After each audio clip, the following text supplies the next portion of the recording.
অমর যে মীমাংসা করেছে, অমর যে রায় দিয়েছে, আল্লাহ তাআলা বলেছেন এটাই 100% সঠিক রায়। এর উপরে আল্লাহ তাআলা কোরআনের আয়াত নাযিল করে দিয়েছে। অমর তো ওই ব্যক্তির নাম, অমর তো ওই ব্যক্তির নাম। রাত্রে মানুষ ঘুমিয়ে কি স্বপ্ন দেখে, অমর নিজের ঘরে জেগে থেকে ঘুমিয়ে থেকে তা বলতে পারে। অমর তো ওই ব্যক্তির নাম। নদী যখন পানি দিচ্ছে না, মিশরের নীল নদ শুকিয়ে যাচ্ছে, পানি দিচ্ছে না, পানি দিতে গেলে এখানে একটা মেয়েকে সাজিয়ে গুজিয়ে এই নদীতে ফেলে দিতে হয়। এরপরে দেবতার নামে ছেড়ে দিলে নদীর থেকে পানি আসে। কত নির্লজ্জ কারবার। হযরত ওমর ফারুক রাদিয়াল্লাহু তাআলা আনহুর কাছে চিঠি পৌঁছে গেল যে চিঠি, পানি নদী শুকিয়ে যাচ্ছে, পানি দিচ্ছে না, আর এখানে অপসংস্কৃতি চলছে, একটা জীবন্ত মানুষকে হত্যা করা হচ্ছে, এর বিনিময়ে পানি আসছে। এটা ইসলাম কি করে, ইসলাম কি বলে, আমাদেরকে সহযোগিতা করুন। হযরত ওমর ফারুক রাদিয়াল্লাহু তাআলা চিঠি লিখলেন নদীর নামে, নীল নদের নামে। চিঠি লিখে তিনি বলে দিলেন, নদী শোনো, আমি উমর আব্দুল খাত্তাব বলছি, যার প্রত্যেকটা শিরা উপশিরায়, যার চুলের গুড়া থেকে প্রত্যেকটা বডির চুলের গুড়া থেকে সব জায়গায় রাসূল পাক চুম্বন করেছেন, যার ঠুটে, আমি সেই জবান দিয়ে বলছি, শোনো, তুমি যদি তোমার ক্ষমতা বলে পানি দিয়ে থাকো, এই পানির দরকার আমাদের নাই। আর আল্লাহর হুকুম, আল্লাহর নির্দেশে তুমি যদি পানি প্রবাহিত হয়ে থাকো, আমি রাসূল পাকের খাদেম, আমি রাসূল পাকের সাচ্চা খাদেম, আল্লাহর গোলাম ওমর ইবনুল খাত্তাব বলছি, তুমি নদীতে পানি দাও। আল্লাহু আকবার বললেন। তুমি পানি দাও, মানুষের প্রয়োজন, পানির প্রয়োজন, কেন পানি পাওয়া যাচ্ছে না, তুমি পানি দাও। আমি ওমর বলছি, আল্লাহ পাকের রাসূলের সাচ্চা খাদেম ওমর বলছি। পাঠিয়ে দিলেন চিঠি। মিশরের লক্ষ লক্ষ মানুষ চিন্তা করলো, গভর্নর একটা পাগল, আর তাদের প্রেসিডেন্ট যেটা হুইট হইছে আর একটা পাগল, আর কি চিঠি লিখছে নদীর নামে। নদীর নামে চিঠি দিলে লাভ, কেউ তো পড়তেও পারবে না, দেখতেও পারবে না। বিশ্বাস ছিল কার উপর? কথা বললেন না, বিশ্বাস ছিল কার উপর? মুসলমানদের বিশ্বাস ছিল আল্লাহর উপরে। আল্লাহ চাইলে মানুষের ঘর থেকে সাপের জন্ম দিতে পারে না? আল্লাহ চাইলে পারে। এটা হচ্ছে আল্লাহর হিকমা। আল্লাহ চাইলে দেখায় দিতে পারবে কোথায় কি হয়। আল্লাহ চাইলে পানিতেও আগুন ধরিয়ে দিতে পারে না? পারে না? আল্লাহ পারে। তো আমি সেদিকে যাচ্ছি না, বুঝাতে চাচ্ছি। হযরত ওমর চিঠি দিয়ে দিলেন। হাজার হাজার মানুষ নদীর পাড়ে দাঁড়িয়ে আছে। গভর্নর চিঠিটা হাতে নিয়ে নদীতে ছেড়ে দিলেন। 10 মিনিটও যায় নাই, 10 মিনিটও যায় নাই, মাটি ফেটে মনে হচ্ছে পানি বের হচ্ছে। 10 মিনিটে পুরা নীল নদ পানিতে ভরপুর হয়ে গিয়েছে। আল্লাহু আকবার। এটা হচ্ছে হযরত ওমরের কারামাত আর আল্লাহ তাআলার প্রতি অগাধ বিশ্বাস। হযরত ওমর তো ওই ব্যক্তির নাম। 800-900 মাইল দূরে হযরত সারিয়া যুদ্ধ করছেন। হযরত সারিয়া 800-900 মাইল দূরে যুদ্ধ করছেন, যুদ্ধের ময়দানে জুমাবার দিনে কাফেরেরা হযরত সারিয়ার সকল মুসলমান সৈন্যকে ঘিরে ফেলে দিয়েছে হত্যা করবার জন্য। চতুর্দিকে হযরত ওমর এইভাবে জুমার মিম্বরে দাঁড়িয়েছেন, খুতবা দিচ্ছেন। হাজারো হাজার মুসলমান মদিনার মসজিদে বসা। ওমর খুতবা দিচ্ছেন, হঠাৎ খুতবা বন্ধ করে চিৎকার করে বলছেন, ইয়া সারিয়া আল জাবাল, আল জাবাল, ও সারিয়া তুমি পাহাড়ের দিকে তাকাও। সমস্ত মুসলমানরা চিৎকার করতেছে। সারিয়া তো এখানে নাই, 1-2 মাস আগে যুদ্ধে চলে গিয়েছে, 800-900 মাইল দূরে। তার এখানে উনি খুতবা বন্ধ করে চিৎকার করলেন কেন? কেউ তো কিছু জিজ্ঞাসা করতে পারলো না। হযরত ওমর ফারুক রাদিয়াল্লাহু তাআলা খুতবা শেষ করলেন। কিছুদিন পরে হযরত সারিয়া মদিনায় ফিরে আসলেন। জুমার মিম্বরে হযরত ওমর বসা। একদিন সাহাবায়ে কেরাম বলছেন, সারিয়া ঘটনা কি? তুমি কি ওই দিন ওমরের চিৎকার শুনেছিলে? হযরত সারিয়া দাঁড়িয়ে বলছেন, মদিনার মুসলমানেরা তোমরা শোনো, জুমাবার দিনে আমরা কাফের সৈন্যদের মোকাবেলা করার জন্য পরিকল্পনা করছিলাম, কিন্তু আমাদের পরিকল্পনা ছিল ভুল, আমাদের পরিকল্পনা ছিল ব্যর্থ। আমরা জানতাম না যে চতুর্দিকে সৈন্য দিয়েছি, কিন্তু পাহাড়ের অপর দিকটা খোলা ছিল, কাফের ওদিক থেকে আমাদের উপর আক্রমণ করার জন্য আসছিল। আমরা জানতাম না। হঠাৎ করে আমার কানে আওয়াজ আসছে, আমাদের খলিফা, আমাদের আখা, আমাদের রাহবার রাসূল পাক সাল্লাল্লাহু আলাইহি ওয়াসাল্লামের কলিজার টুকরা খাদেম হযরত ওমর বলছেন, ইয়া সারি আল জাবাল, তার চিৎকার শুনে পিছন দিকে তাকালাম, যুদ্ধের পুরা সিস্টেম চেঞ্জ হয়ে গেল। ওমরের চিৎকারে আমাদের মনোবল শক্ত হয়ে গেল, কাফেরদের মোকাবেলা করে আমরা জয়লাভ করেছি। আল্লাহু আকবার বলে। এত দূরে একটা মানুষের আওয়াজ পৌঁছে যাওয়া সাধারণ ওমর নয়, একদিনে তৈরি হয় নাই সে ওমর। আজ আপনার ছেলেকে তৈরি করছেন, আপনার ছেলেকে তৈরি করছেন লাখ টাকার বেতন, বেতনের চাকরি পাওয়ার পড়ানো। আপনার ছেলেকে ইঞ্জিনিয়ার, ব্যারিস্টার, অ্যাডভোকেট, জজ বানাচ্ছেন, শুধু পড়ার কন্ডিশনটা 8-10 থেকেই ঠিক করতেছেন। সায়েন্স পড়াবেন, আর্টস পড়াবেন না কমার্স পড়াবেন, chemistry, biology, physiology, general science, medical science, common science, social science, কি পড়াচ্ছেন সেটাই শুধু সিদ্ধান্ত নিচ্ছেন আপনি, কিন্তু আপনি পড়াচ্ছেন না সেই রবের কথা। সব পড়াচ্ছেন, সব সার্টিফিকেট দুনিয়ার থেকে যাবে, আপনার সন্তান আর আমি আর আপনি কবরে চলে যাব, কোনো সার্টিফিকেট থাকবে না। ওমর এবং সিদ্দিক আকবর তারা যে সার্টিফিকেট নিয়েছেন, দুনিয়ায় রাজত্ব করেছেন, শুধুমাত্র রাজত্ব নয়, সকল সৃষ্টির মধ্যে ক্ষমতা কাটিয়েছেন, ইন্তেকালের পর রাসূলের হাত ধরে জান্নাতে পৌঁছে গিয়েছেন। আল্লাহু আকবার। আমি বলছি না আপনার ছেলেকে ডাক্তার বানাবেন না, আমি বলছি অবশ্যই আপনার ছেলেকে এফসিপিএস বানান, এফআরসিএস বানান, আপনার ছেলেকে নাসায় বিজ্ঞানী বানিয়ে পাঠিয়ে দেন, আপনার ছেলেকে চন্দ্র বিভিন্ন গ্রহের গবেষক হিসাবে আপনি তৈরি করেন। আমি বলছি না আপনি বানাবেন না, অবশ্যই আপনি বানাবেন আপনার ছেলেকে ব্যারিস্টার, আপনার ছেলেকে জাজ, কিন্তু আমি বলছি দিন শেষে আপনার ছেলে যেন বিশ্বাস করে, সেই শিক্ষা যেন থাকে যে আমার রব একমাত্র সব করতে পারেন। কথা বলছেন না কেন? দিন শেষে যেন তার বিশ্বাস থাকে একমাত্র রবই সব করতে পারেন। রবের বিশ্বাসকে সাথে নিয়ে সে যদি জাজ হয়, সে যদি পুলিশের প্রধান হয়, রাষ্ট্রপ্রধান হয়, সে প্রাইম মিনিস্টার হয়, হোম মিনিস্টার হয়, ফরেন মিনিস্টার হয়, যা মন চায় হয়ে যাক, আল্লাহর পরিচয় যদি তার ভিতরে থাকে, দুর্নীতি করবে না। কথা বলছেন না কেন? এজন্য হযরত সিদ্দিক আকবর, হযরত ওমর ফারুক রাদিয়াল্লাহু তাআলা আনহু এমন ব্যক্তির নাম, হযরত ওমর তো ওই ব্যক্তির নাম, তার কাছে কোনো জাদু ছিল না, তার কাছে কোনো ব্ল্যাক ম্যাজিক ছিল না, তার কাছে ছিল আত্মার খোরাক, আল্লাহর ভয় ছিল। হযরত ওমর রাস্তা দিয়ে হাঁটবেন, শয়তানও ভয় পায়। আপনারা জানেন রাসূল পাক সাল্লাল্লাহু আলাইহি ওয়াসাল্লাম যোহরের সালাত পড়ে মসজিদ থেকে বের হয়ে রাস্তা দিয়ে হাঁটছেন, খুব তাড়াতাড়ি চলে যেতে চাচ্ছেন, হঠাৎ দেখলেন শয়তান আসতেছে। চিন্তা করলেন আজকে দীর্ঘদিন পরে শয়তানের সাথে সরাসরি মোলাকাত হবে, কিছু কথা বলবো, ভাই আর যাই কর, আমার উম্মতরা ডিস্টার্ব করিস না, এই বুলপথ দেখায় দিস না, আমি সরাসরি ওর সাথে একটু কথা বলি আজকে। দেখলেন সেও আসতেছে, রাসূল পাকও যাচ্ছেন। কিছু দূর যাওয়ার পরে রাসূল তো উপর দিকে তাকাইয়া হাঁটতেন না, ডান বাম তাকিয়ে হাঁটতেন না, রাসূল পাক হাঁটতেন বুকটা ঝুঁকায়া ঝুঁকায়া, বুকটা ঝুঁকায়া ঝুঁকায়া, চোখগুলা নিচের দিকে থাকতো। সুবহানাল্লাহ বললেন। আল্লাহ পাক যখন বললেন মুহাম্মদ আরবি, শয়তান আপনার উম্মতকে ধোঁকা দিতে পারে, তো রাসূল সাল্লাল্লাহু আলাইহি ওয়াসাল্লাম আল্লাহকে বলছেন, আল্লাহ কেমনে ধোঁকা দেয় বলেন তো? আল্লাহ বলছেন আপনার উম্মতকে শয়তান ডান দিক থেকে ধোঁকা দিতে পারে, বাম দিক থেকে ধোঁকা দিতে পারে, পিছন থেকে ধোঁকা দিতে পারে, সামন দিক থেকে ধোঁকা দিতে পারে, উপর দিক থেকে ধোঁকা দিতে পারে। আপনার উম্মতকে যে কোনো দিক থেকে শয়তান ধোঁকা দিয়ে বিপদগ্রস্ত করতে পারে, পদস্খলন ঘটাতে পারে। রাসূল পাক বলছেন আল্লাহ তাআলা, আমি যদি আমার উম্মত যদি নিচের দিকে তাকায় তাকায় হাঁটে, তাহলে কি শয়তান ধোঁকা দিতে পারবে? আল্লাহ বলছেন না, ওদিকে আর পারবে না। রাসূল বলছেন এটাই আমার হাঁটার সুন্নত। সুবহানাল্লাহ বললেন। শয়তান আসছে, রাসূল ইসলাম দেখলেন যে, চিন্তা করলেন যাক আজকে একটু কথা বলি।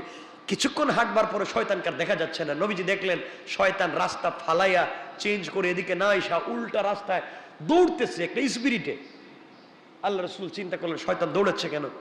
ও তো আমাকে দেখে দৌড়াবার কোনো কথাই না, দৌড়াচ্ছে কেন? আশেপাশে তো কোনো লোকও দেখা যাচ্ছে না, কোনো প্রাণীও দেখা যাচ্ছে না, দৌড়াচ্ছে কেন? নবীজি চতুর্দিকে খুঁজে কাউকে না পেয়ে পিছন দিকে তাকালেন, পিছন দিকে তাকায় দেখলেন তার সাহাবী হযরত ওমর আসতেছে। নবীজি বুঝলেন শয়তান এবার বুঝছি, আমার ওমরে দেখছস, আমার ওমরে দেখছস, এর জন্য দৌড়ায়। আপনাদের জানা ঘটনা হয়তোবা, আমিও বলেছি, হযরত ওমর একদিন তাহাজ্জুদের সালাত পড়তে পারেন নাই, মনে আছে? তাহাজ্জুদের সালাত পড়তে পারেন নাই, শয়তান ঘুম পাড়ায় দিছে, তাহাজ্জুদের সালাত পড়তে পারেন। এই যে কান্না, কাঁদতে কাঁদতে ঘুম থেকে উঠে কাঁদতে কাঁদতে পরিশান হয়ে গিয়েছেন, তার এক একটা চুকের ফুটায় 100 বছরের তাহাজ্জুদের সওয়াব আল্লাহ দিয়ে দিয়েছে। পরের দিন হযরত ওমর দেখেন দরজাকে ডাকতেছে তাহাজ্জুদের সময়। জিজ্ঞেস করলেন, ভাই তুমি কে ডাকতেছো? আমি শয়তান। শয়তান তো ডাকবার কথা না, শয়তান তো আমার ঘুম পড়াইবার কথা, তুই ডাকছিস কেন? ভাই কালকে তাহাজ্জুদ না পড়ে যে ভুল হইছে, আমি এই জিন্দেগিতে ভুল করতে পারি না। আপনি একদিন তাহাজ্জুদ পড়লে তো একদিনের সওয়াব পাইতেন, কিন্তু তাহাজ্জুদে আপনারা না পড়াইয়া যে কান্না করছেন, হাজার হাজার বছরের সওয়াব জমা হইছে। এই কাজ আমি আর করাইতে চাই না, আপনারা কান্দাইতে চাই না। এই জন্য আজকে আমি ডাইকে উঠাইতেছি। আপনি আল্লাহর হয়ে যান, আপনি আল্লাহর হয়ে যান, শয়তানও আপনারা ঘুম থেকে উঠাই দিব। কথা বুঝতে পেরেছেন? এজন্য দিন শেষে আমাদেরকে ফিরে যেতে হবে কার কাছে? আল্লাহর কাছে। হযরত ওমরের কথা বলতে বলতেই তো অনেক সময় চলে যাবে। হযরত ওমর তো ওই ব্যক্তির নাম। মদিনায় ভূমিকম্প হচ্ছে, ভূমিকম্প তো বুঝেন, ভূমিকম্পের আগে, ভূমিকম্প হওয়ার আগে দেখবেন ডেক সেট লাগাইয়া হাও মাও চিল্লা গান বাজনা সব চলছে। আর ভূমিকম্প যখন শুরু হয় তখন যে আল্লাহরও চিনে না, হেও আল্লাহর নাম কয়। কথা কন না কেন? ভূমিকম্প বন্ধ হয়ে গেল, সব আবার আগের মতো হয়ে গেল। হযরত ওমর ফারুক রাদিয়াল্লাহু তাআলা দেখলেন মদিনায় ভূমিকম্প হচ্ছে, হাতে নিলেন তরবারি, হাতে নিলেন তরবারি, তরবারি হাতে নিয়ে মদিনার মাটিতে নিজের তরবারি একবারে বুটা পর্যন্ত, মুষ্টি পর্যন্ত গেড়ে ফেললেন। আর বলেন, মদিনার মাটি, তোমার তো সাহস কম না, তুমি নড়াচড়া করছো, কাঁপছো, অথচ এই মদিনার মাটির নিচে শুয়ে আছেন সরকারে কায়নাত, দু জাহানের সরদার, নবী রাহমাত, যার জন্য কুল কায়নাতকে আল্লাহ তৈরি করেছেন, তিনি শুয়ে আছেন আর তুমি কাঁপতেছ। আমি তার সচ্চা খাদেম, আমার এখন পর্যন্ত মদিনা জিন্দা, তোমার কাঁপাকাঁপি বন্ধ করো। কসম রব্বে পাকের জাতের, কিয়ামত হবে, মক্কায় ভূমিকম্প হবে না। এজন্য সৌদি সরকারও মক্কা আপনি সৌদি আরবে থাকতে পারবেন হয়তো 10-20 বছর থাকলে আপনাকে রেসিডেন্স দিতে পারে। এখন আমিরাতে হয়তো পার্মানেন্ট রেসিডেন্স দিচ্ছে, কিন্তু মক্কা এবং মদিনা এই দুইটা এলাকায় কাউকে রেসিডেন্ট দেয় না। এই এলাকায় যদি বলতো যে পৃথিবীর যে কেউ মক্কা এবং মদিনায় জায়গা কিনে আপনি ঘরবাড়ি বানিয়ে রাসূলের পাকের ঘরের কাছে, এই মসজিদের কাছে, আল্লাহর ঘরের কাছে আপনি থাকতে পারবেন, কি মনে করেন যার কিছুই নেই হ্যাঁ সব বিক্রি করিলেও কিন্তু আমি এখানে যাই? এই বিশ্বাস নেই মানুষের। কারণ পৃথিবী সব ধ্বংস হয়ে গেলেও, পৃথিবী সব দাজ্জালে খেয়ে ফেললেও, পুরা দুনিয়া দাজ্জালের হাতে যদি চলে যায়, মক্কা এবং মদিনা এই দুই শহর কখনো দাজ্জাল প্রবেশ করতে পারবে না। আল্লাহর ঘোষণা, পুরা দুনিয়া যদি দাজ্জাল খেয়ে ফেলে, পুরা দুনিয়া যদি ধ্বংস হয়ে যায়, মক্কা এবং মদিনাকে আল্লাহ তাআলা ধ্বংস করবেন না, এটা রেখে দিবেন। এজন্য মানুষকে যখন দাজ্জাল দৌড়াবে তখন মানুষ কোন দিকে দৌড়বে? মক্কা এবং মদিনার দিকে দৌড়বে, শুধু এই জায়গায় দৌড়বে, কারণ বাঁচতে হলে এখানেই যাওয়া লাগবে। সুতরাং এই সময় যাওয়ার আগে আমরা এখন যাই। কথা বলেন না কেন? এখন যাবো না ইনশাল্লাহ? সবাই যাবো তো ইনশাল্লাহ? নবীজি সাল্লাল্লাহু আলাইহি ওয়াসাল্লাম এই যে মানুষগুলো, ওমরের কথা বলছিলাম, এত মানুষগুলাকে পরিবর্তন করে দিলেন জাদুর মাধ্যমে। কথা বলেন, জাদুর মাধ্যমে, ক্ষমতার মাধ্যমে, টাকা পয়সার মাধ্যমে?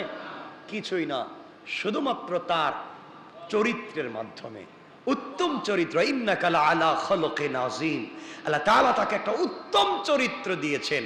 এই চরিত্রের মাধ্যমে মানুষের মন জয় করতে পেরেছিলেন, চরিত্রের মাধ্যমে দ্বীনের প্রচার করতে পেরেছিলেন। চরিত্রটা এমন ছিল রাসূল পাক সাল্লাল্লাহু আলাইহি ওয়াসাল্লামের। আপনারা জানেন, আমরা যা আলোচনায় নিয়ে আসতে চাই, আল্লাহ তাআলা কোরআনে কারীমের ভিতরে বলছেন, ফাকালা ইন হাদা ইল্লা সিহরুন ইউসার। তারা বলতে চেয়েছিল যে এটা জাদু ছাড়া আর কিছু না, এটা জাদু, মুহাম্মদ যা বলে, মুহাম্মদ যা করে, এগুলা জাদু আর কিছুই নেই। আল্লাহ তাআলা বলছেন, বোয়া কথা, এগুলা কিছুই না, এগুলা জাদু হবে কেন? ইন হাদা ইল্লা কাউলুল বাশার। তার আরো বলতো, মুহাম্মদ যা বলে হয় জাদু, আর এগুলা মানুষের উক্তি ছাড়া আর কিচ্ছু না, এটা আল্লাহর পক্ষ থেকে কিছু না। নাউজুবিল্লাহ বলেন।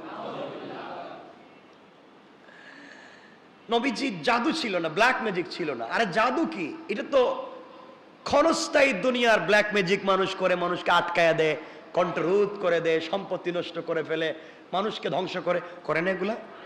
আপনাদের বিশ্বাস হয় মানুষ যে জাদু টুনা করে? বিশ্বাস হয় না? এদিকে মনে হইতেছে না বিশ্বাস। বিশ্বাস হয়? বিশ্বাস হবার কথা। কোরআন বলছে, আল্লাহ রাসূল পাককে জানিয়ে দিয়েছেন মিনাল জিন্নাতি ওয়ান নাস, পয়গম্বর আপনি দুই গ্রুপ, দুই জাতি থেকে আমার কাছে পানা চান, এক জাত মানুষ, একটা জিন্নাত। মিনাল জিন্নাতি ওয়ান নাস, জিন্নাত এবং মানুষ থেকে আমার কাছে পানা চান। কারণ আপনাকে ব্ল্যাক ম্যাজিক করেছিল, জাদু করেছিল মানুষ, তার নাম ছিল লবিদ। রাসূল পাককে জাদু করে বিছানায় ফেলে দিয়েছিল, একদিন দুই দিনে দীর্ঘদিন হাঁটতে পারতেন না, সাহাবায়ে কেরামের কাঁধে ভর করে হাঁটতে হাঁটতে জাদু করে দিয়েছিল। আল্লাহ তাআলা কোরআনে সূরা নাযিল করলেন।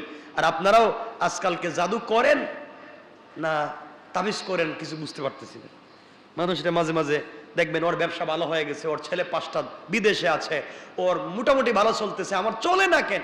ওই এমন একটা জাদু শিখায় দেয়, সব জন্য জ্বলে যায় ওর। ঠিক না? করে এগুলা ওলিয়ারা এগুলা করেন। মানে মাঝে মাঝে কিছু ওলিয়া দেখবেন, পাইবেন এরা এগুলাতে খুব পারঙ্গম। এগুলোর থেকে বের হতে হবে। রাসূল পাক সাল্লাল্লাহু আলাইহি ওয়াসাল্লামের কাছে কোনো জাদু ছিল না।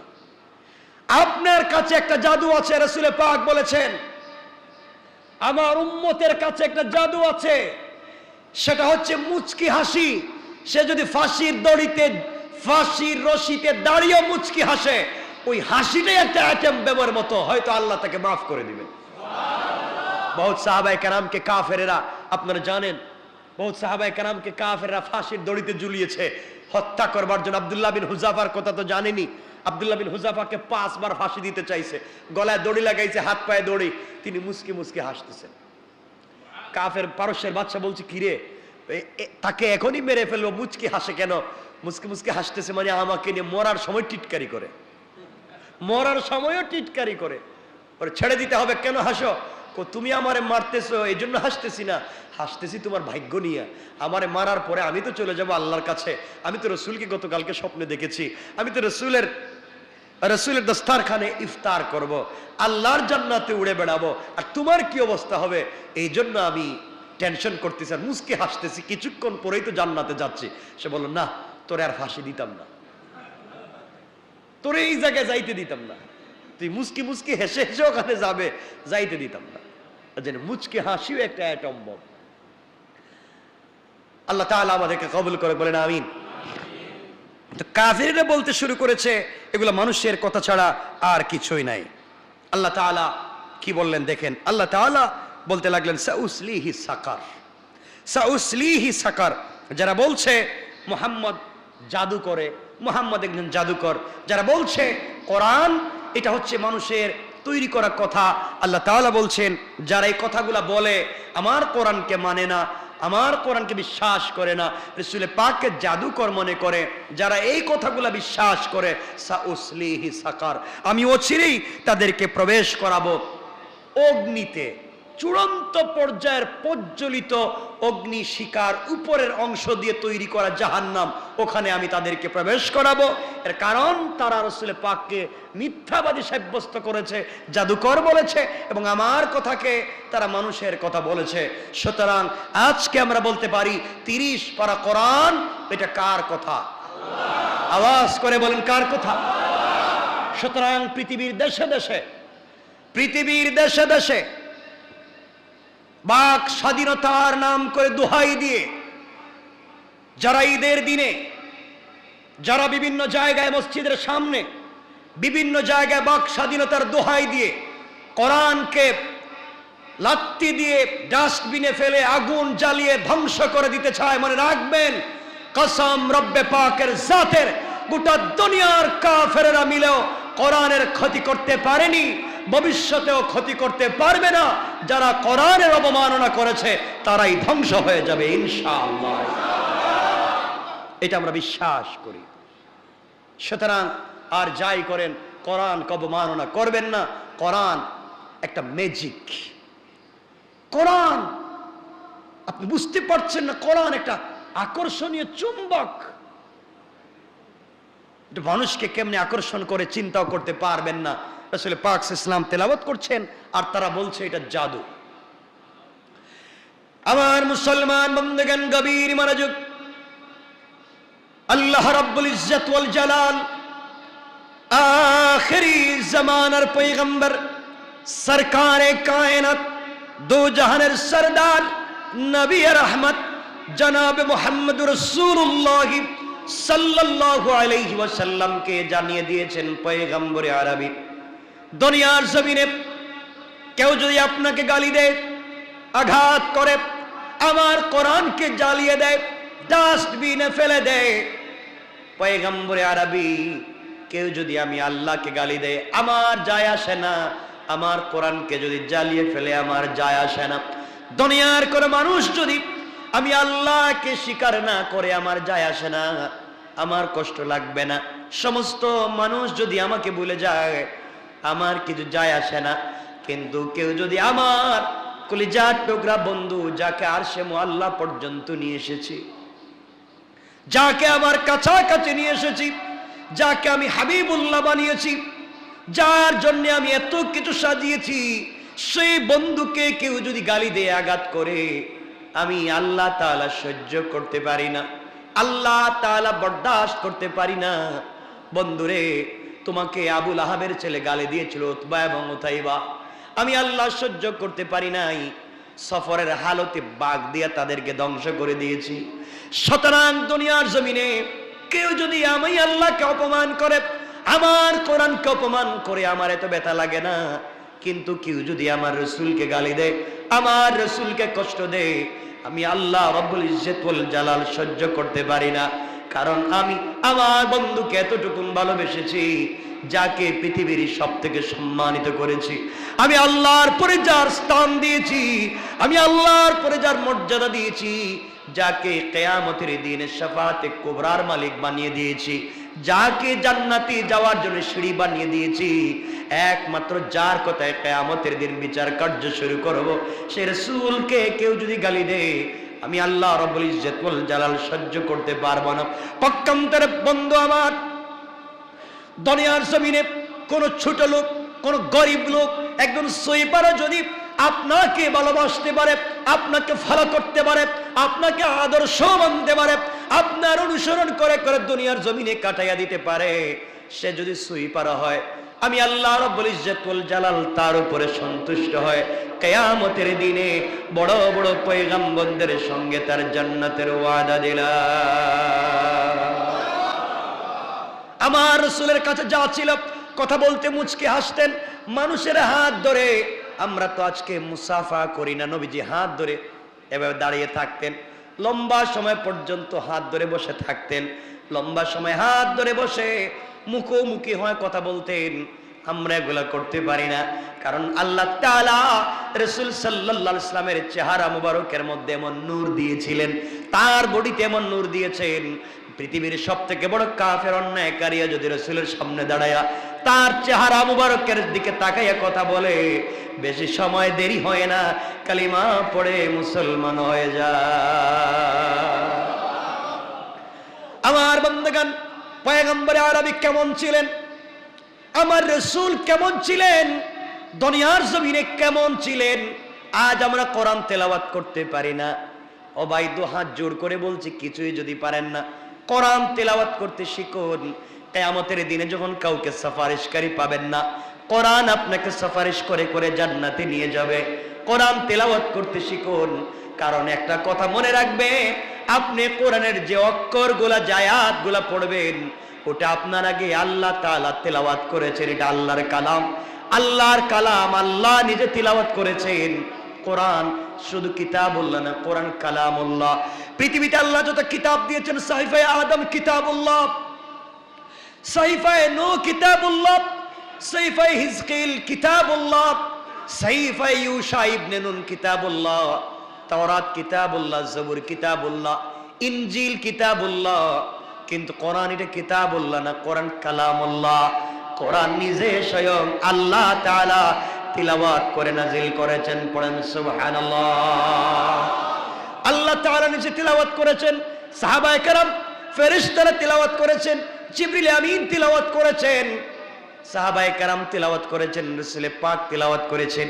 এই কোরআন আপনি নিজে তিলাওয়াত করবেন। আপনি যেভাবে আলিফ বলেন আল্লাহ ওভাবেই বলেছেন, আপনি বা তা যেভাবে বলেছেন আল্লাহ ওভাবে বলেছেন।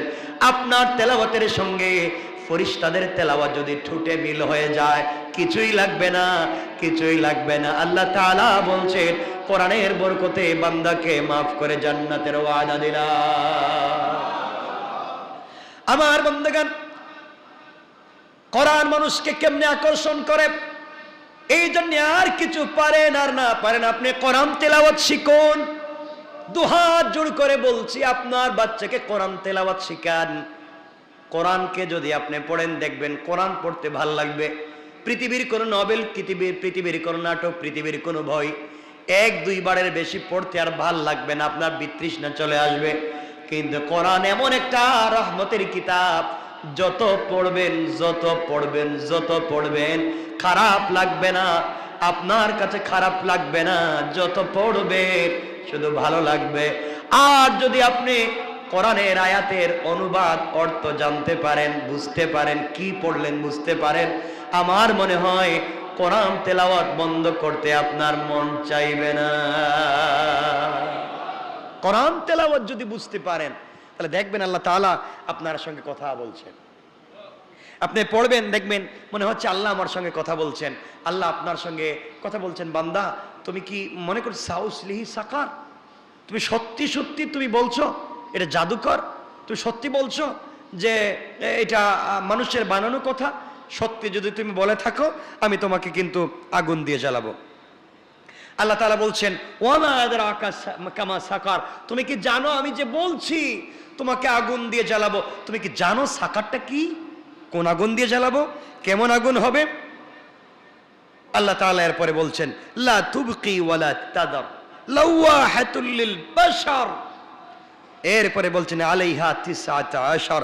আল্লাহ বলছেন এটা এমন একটা আগুন যে আগুন তোমাকে অক্ষত রাখবে না, তোমাকে অক্ষত রাখবে না, তোমাকে ছেড়ে দিবে না।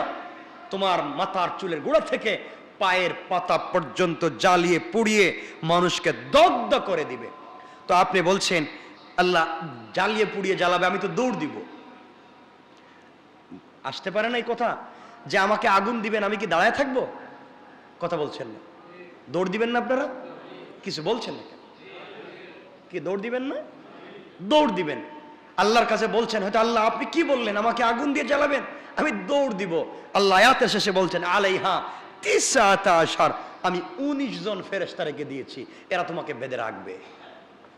আমি 19 জন ফেরেশতা রেখে দিয়েছি, আলাইহা 19, এরা তোমাকে বেঁধে তোমার মাথা নিচের দিকে করে পা উপর দিকে উঠাইয়া জীবন্ত বকরির বাচ্চার শরীর থেকে চামড়া যেভাবে টেনে টেনে নামাইয়া দেয়, 19 জন ফেরেশতা তোমার শরীর থেকে চামড়া টেনে টেনে নামাইয়া দিবে।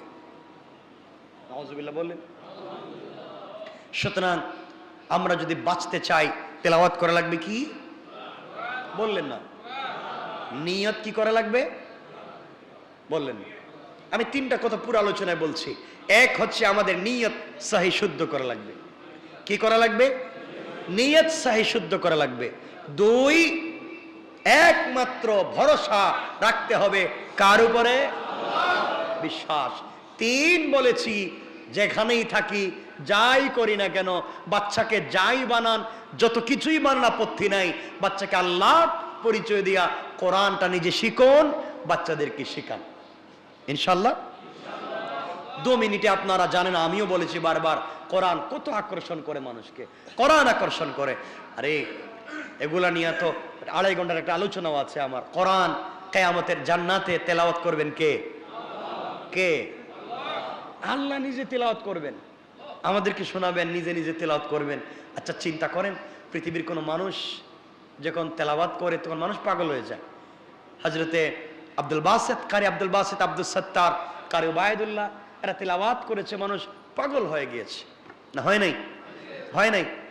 আরে ক্যাসেটের তেলাওয়াত শুনেই তো বিশ্বসুন্দরী মিস মেরি পাগল হয়ে উন্মাদ হয়ে কালিমা পড়ে মুসলমান হয়ে গিয়েছিল। হাজারো লাখো মানুষ, হাজারো লাখো মানুষ যখন